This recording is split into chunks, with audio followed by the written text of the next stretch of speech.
Tudo bem, gente? Esse vídeo aqui faz parte do projeto No Gabinete com o Pastor, mas é um vídeo resposta. Nós preparamos esse vídeo aqui para responder o nosso amigo que é nosso seguidor aqui no perfil. Tá aparecendo aqui que a gente não soube identificar o nome dele exatamente, mas esse aqui é o perfil dele. Ele nos fez aí 8 perguntas, né? Consegui enxugar aqui em 7 para que a gente possa conversar. Em primeiro lugar, muito obrigado pela sua participação. Muito obrigado da forma educada que você colocou o seu posicionamento. Então a gente prometeu, estamos cumprindo aqui a promessa de te responder. Ele nos questionou em cima daquele vídeo que eu fiz acerca do racismo estrutural. Nesse vídeo eu respondo que o racismo estrutural não é uma realidade no nosso país. Embora nós já tivemos esse tipo de comportamento há muitos anos atrás. O que talvez você, meu amigo, não conseguiu entender, talvez, a minha colocação, é que eu não digo que não há uma desigualdade. Tanto que se você pegar no minuto 8 minutos e 20 segundos do nosso vídeo, ou na regressiva, faltando 4 minutinhos para acabar, você vai ver que eu falo, e nosso querido Rodrigo Editor coloca bem grande assim, né? Existe desigualdade sim. O que a gente pode dizer que tem? Desigualdade. A desigualdade é sim a herança do racismo estrutural que já tivemos, que hoje não temos mais.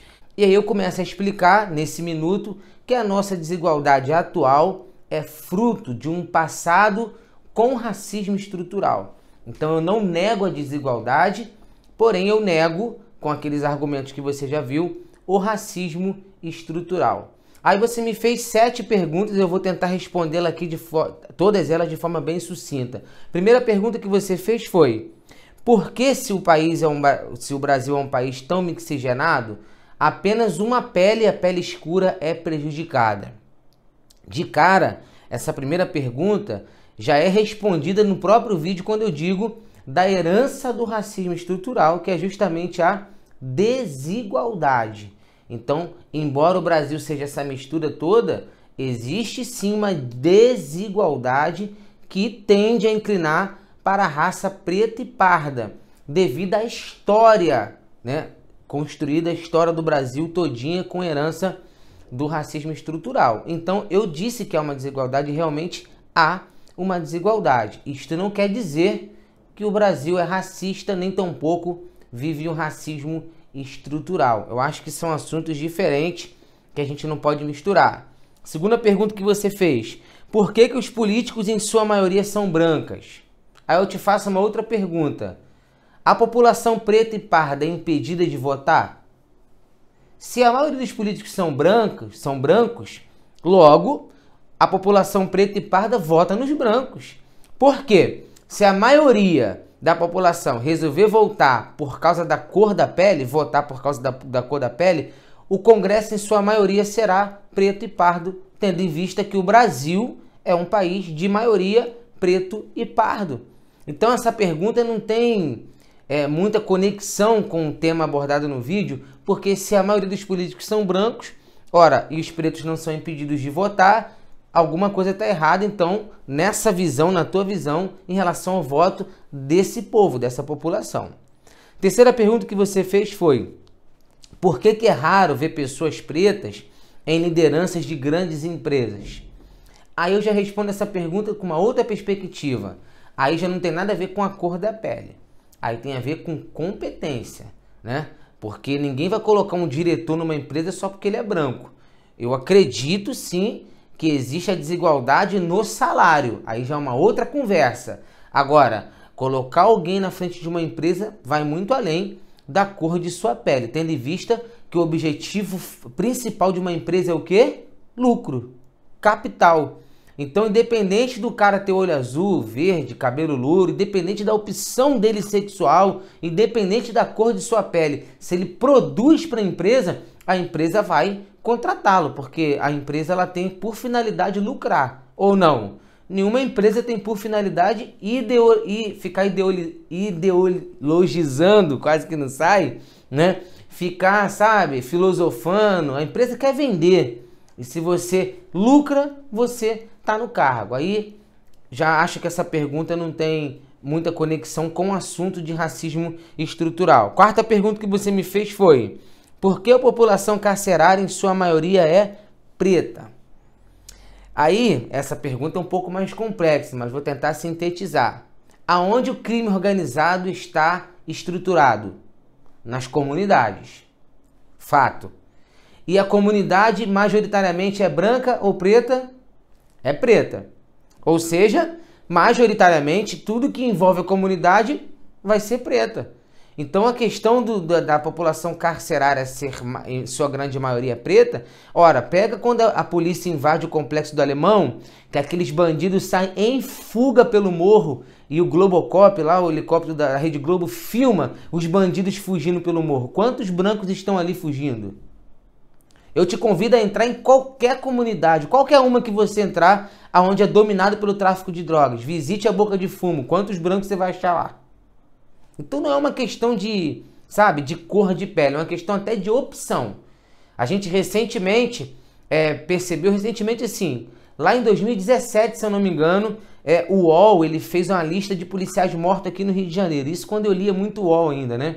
Tem lá 134 policiais mortos. Pode acessar na sua internet e ver a foto dos policiais mortos. 70% são pretos e pardos. Se não for mais do que isso. Então, quer dizer, a maioria dos policiais mortos são pretos. Por quê? Qualquer número que tu colocar, a maioria vai ser preto, porque a população é majoritariamente preto. Então, tudo que envolve segurança pública, você vai perceber que, infelizmente, muitos dos criminosos são pretos. Não necessariamente todos, mas são. Ah, tu é preconceituoso. Não, eu tô sendo realista.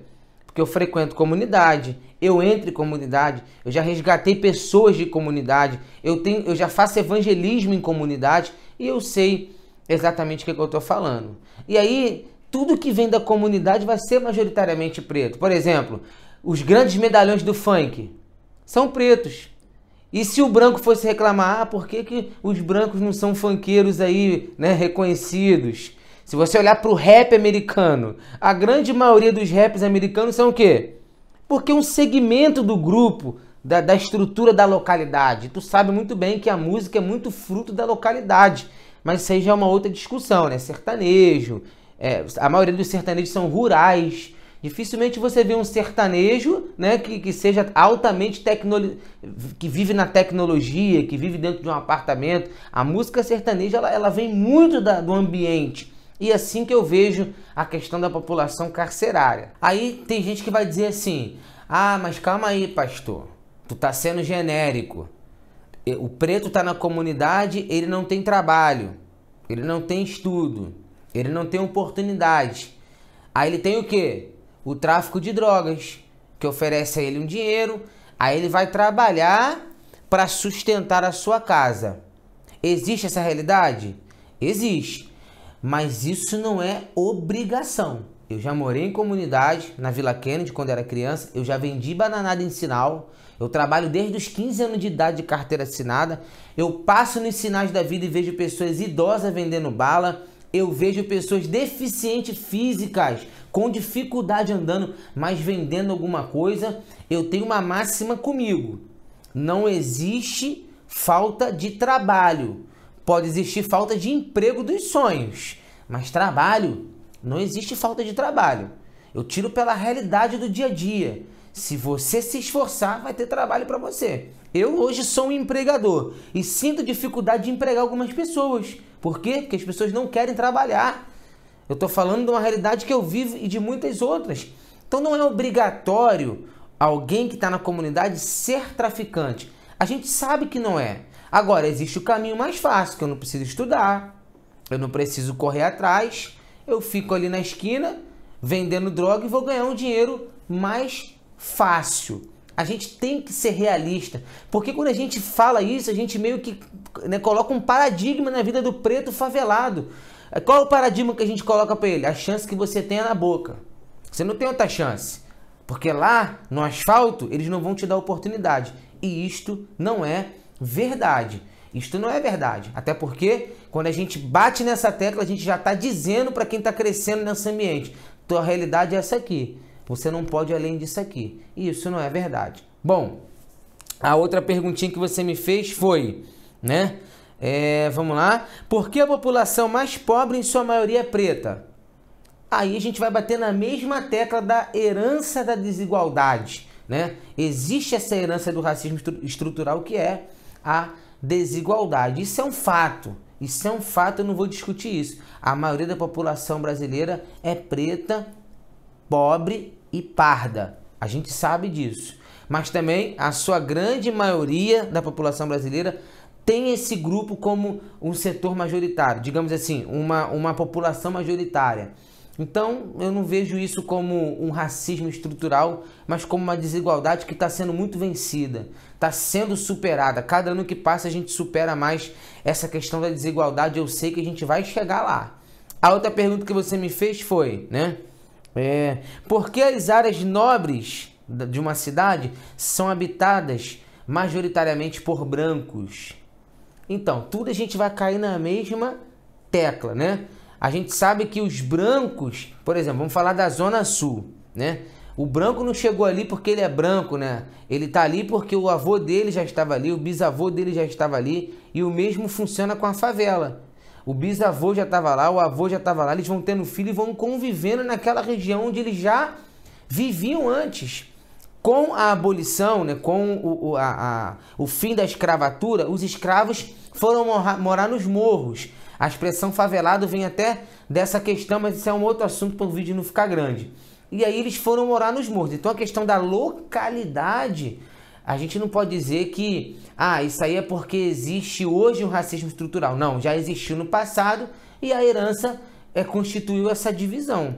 Tá certo ou tá errado? Eu não estou discutindo que tá certo ou tá errado. Eu estou entendendo o fator, né? Digamos assim, a causa que gera essa predominância de um preto na favela e de um branco em áreas nobres. Mas isso está mudando. Olha que coisa interessante. Um preto favelado alcança o sucesso através do funk. Aí ele vai morar numa região nobre. Aí ele casa com uma pretinha da favela para levar ela para a região nobre. A gente tem muitos exemplos aí que não é assim que funciona. Não queria falar nomes, mas muita gente já sabe. São muitos exemplos. Então veja bem, questão de opção, questão de escolha, seja lá qual for a questão, eu acho que se é para levantar a bandeira, como alguns grupos levantam, esses que representam nas cabeças deveriam ser mais, no mínimo, coerentes, né? Mais no mínimo não, deveriam ser mais, no mínimo, coerentes. Bom, sendo assim, vou fechar aqui com a última perguntinha que você me fez.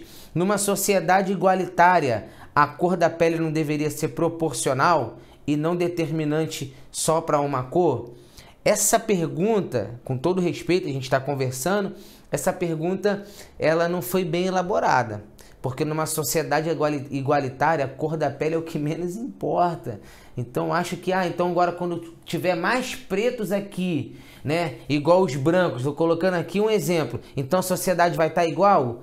Não necessariamente igual. Eu acho que não é por aí. A cor da pele não determina, né, a gente olhar para a sociedade e ver, tem 10 diretores de empresa preta e tem 10 brancos. Pô, agora a gente alcançou a igualdade, a igualdade. Eu acho que não é por aí que a gente tem que ver. Tem quantos médicos no país? Pergunta-se para o conselho. 100, um exemplo. Quantos pretos? 50. Então agora a gente está igual? Eu acho que essa pergunta não é por aí que a gente tem que responder. Mas enfim, tá aqui o nosso vídeo, ficou grande a beça, mas para a gente conversar um pouco mais sobre esse assunto. Obrigado pela sua participação.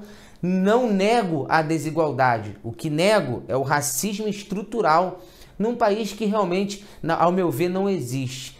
E vou fechar o exemplo aqui dizendo, o carnaval, que é a festa mais conhecida do mundo, do nosso país, né, fora o mundo, as grandes estrelas são as mulatas, que sambam e os gringos ficam com o queixo caído. Imagine se as brancas se revoltassem. Por que nós não estamos lá majoritariamente?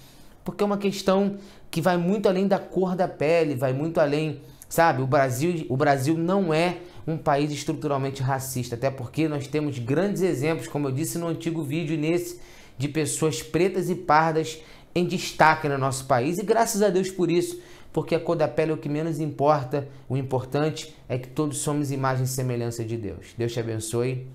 Amém.